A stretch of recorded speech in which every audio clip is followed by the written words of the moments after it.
say and spell your first and last name so we get it correct? Yep, Mike Lavecchia, Mikelavecchia. And what's your title? I'm the founder and co-owner and founder. How'd you get into surfing? It's a good question. I mean, I was kind of grew up snowboarding and skateboarding, and surfing was kind of always out there on the side. You know, spent a lot of time at the beach as a kid and around the water, but just kind of it took a while for me to like get into it. I'm not sure why, but I was working as a boat builder and working with wood, and started getting into surfing with a bunch of friends, you know, and I think I'm skipping around. Oh, you're good. Where are you from? I grew up in New Jersey, Okay. but I got into surfing actually while living in Vermont. But yeah, we used to come down here, take some trips down from Vermont to surf, and you know, just started surfing with my brother and a couple good friends, and little by little it kind of got a little bit consuming, you know, and took over my life, I guess. In a good way. So, in a good way, yeah. How did you end up moving to Maine?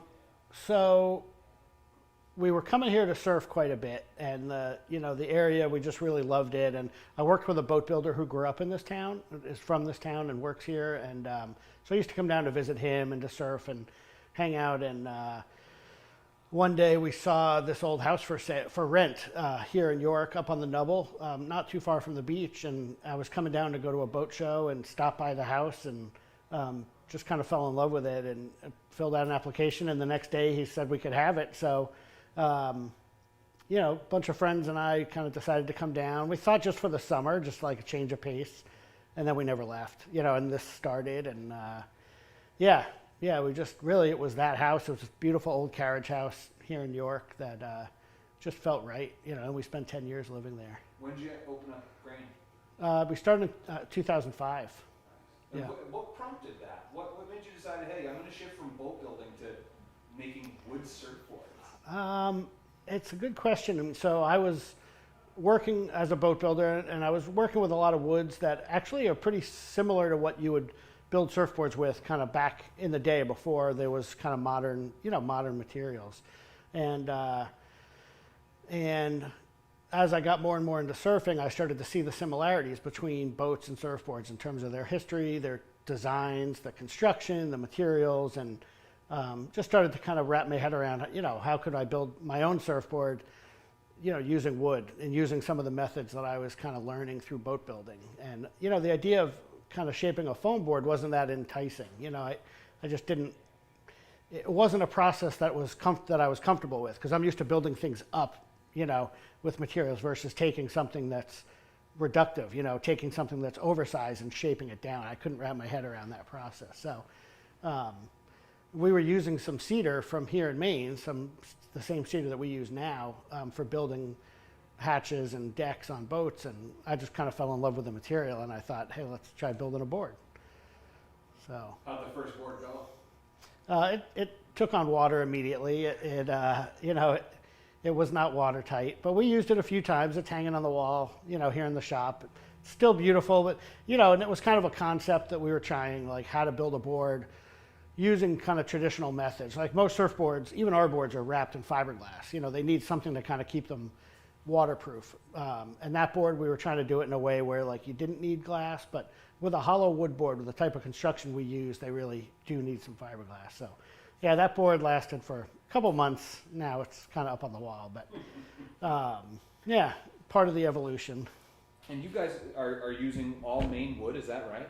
Did I hear you say that correctly? Yeah, well, we use, 99% of the wood is northern white cedar, which we get from this one mill up in northern Maine. Really the same mill we've used since the day we started.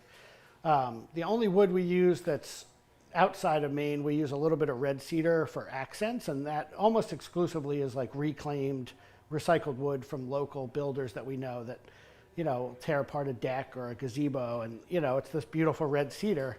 You go through and pull a bunch of nails and, clean it up, and it's great. So we use that just for little stringer details and things like that.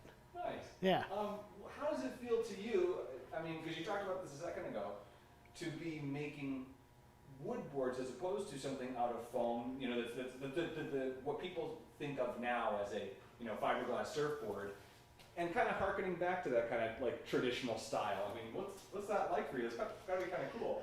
I mean, for us, like we've always tried to blend, you know, a more traditional approach to building boards and more traditional materials with, you know, modern technology. So when we have very high tech, you know, systems kind of behind the scenes, you know, AutoCAD, like design programs, CNC machines that can produce shapes that, you know, meet what today's surfers want, you know, but we're building it in a way that was, you know, more technology kind of from the 30s and 40s.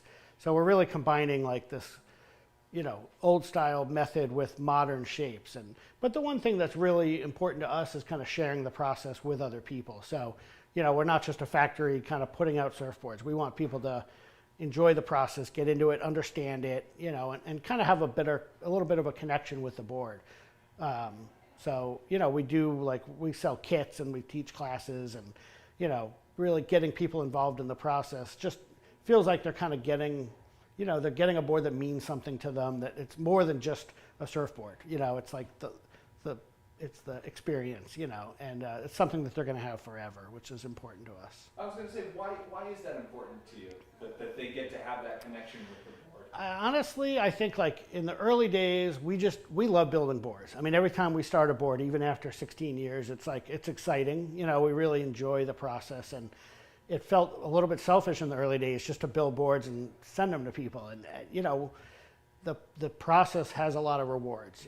You know, you're learning things, you're working with tools that are very uncommon these days. You know, we've really built this process and the company around very traditional methods. You know, instead of using electric buzz planers, we're using block planes and spoke shaves and chisels and hand saws. And I think, like, you know, there's kind of a connection to those tools and to those processes that are missing these days, and I think it's really fun to share it. And the feedback we get from people is amazing. You know, it really kind of opens their mind. And even if they come into the class having built a house or renovated a kitchen or built, you know, a kitchen table, it's just not the same. You know, this is like, you know, everything's changing. You know, the shape of a surfboard, everything is evolving and changing, and you're working with the grain and these tiny little details, you know, to build a board that's, you know, fully functional and beautiful. And, you know, in the middle of it, they might feel like they're overwhelmed, something's not going to look right, but by the time they're done, you know, it's really a thing of beauty, and it's great knowing that they did it themselves. What's your favorite part of the process, of the building process? I think, yeah, it's a tough one to say. I mean, I really enjoy the building of the rails. You know, the way we build our rails, they're built up using, you know, lots of little pieces that are all kind of cut and fitted together. And it's really fun to watch the shape of the board kind of come out of thin air. You know, each time you add a little piece, and, you know, you're making sure that every little piece is cut and fit and, you know, designed right in its right place. And, you know, it's like if you took that in fast motion, you'd see this board just kind of come out of thin air. But as you're building it slowly, you're not really seeing that. But, you know, once in a while you step back and kind of see what you're doing. You're like, okay, I get it, you know. So there's a real kind of like a light bulb moment every time you build a board, you know. It's really, really fun. That's fun. You're saying you had some customers from North Carolina. Where's the farthest place you've ever sent a surfboard to, or somebody that purchased a surfboard? Where are they riding them these days? All over. I mean, you know, we've shipped a bunch of boards to Dubai. We've had customers, like students, come and take classes from Brazil, Japan, Australia, Norway, you know, really Singapore, just all over the place. So yeah, pretty much. I mean, this past year has slowed down the international traveling, but you know, we're still setting boards all over the place. How does it feel to know that your boards from York, Maine are going all over the world? Yeah, it feels really good. You know, this is definitely a niche industry. You know, wood surfboards, it's you know, we're a tiny fraction of the surf industry, but I think, you know, the more people that come here, the more people appreciate it, you know, and the more people are interested, and it's. Hey, you need us? Mike, you ever had anybody famous buy a surfboard from you? Take a class? We've built a bunch of boards. We've had a bunch of pro surfers come over the years and build some boards with us. Who? Cassia, Mirador. Yeah. She's from out in California. Mikey DeTemple, who's from New York. We actually flew to Hawaii probably 10, 12 years ago now, and we built a board with Dave Rostovich. Yeah, he was on the North Shore, and yeah, he wanted to build a board basically for pipeline. So we took one of our designs and flew out there with all the tools and the whole setup and built a board like at the Billabong house, right at Pipeline with Dave Rostovich. So cool. Yeah, that was pretty awesome. That's awesome. Well, then I guess really my last two questions for you are this. Whoop, Oh, want to get the phone? Yeah. Oh, you're good. Get the phone. Tough day. So you didn't have to No move. sweat. No sweat. Go get it. Hello, Grain Surfboards.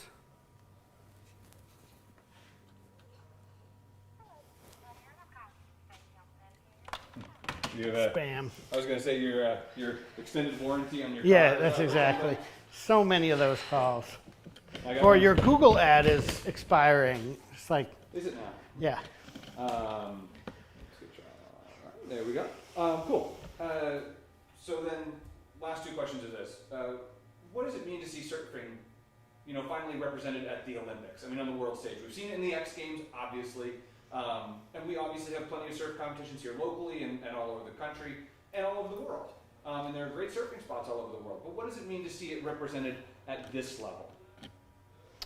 I mean, to me, a lot of what we do is not geared towards competitive surfing, so it's not really part of our world in terms of our board shapes.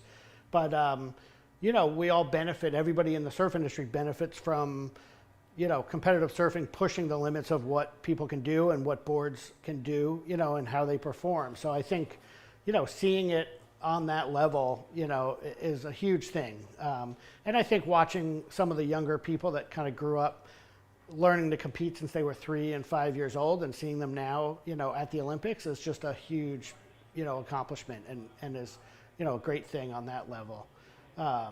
So it's exciting. I mean, it's really exciting to see surfboard and skating, in the Olympics this year. It's pretty huge. I guess maybe in 4 years from now, they can build their own boards and take them to the Olympics. That'd be awesome. do you get a sense, because I don't get to spend as much time down here as I'd like to, but this is where my family grew up, going to the beach. What's the energy like around surfing in southern Maine? I mean, I'd imagine as far as the state goes, this is probably the most popular area for it, right?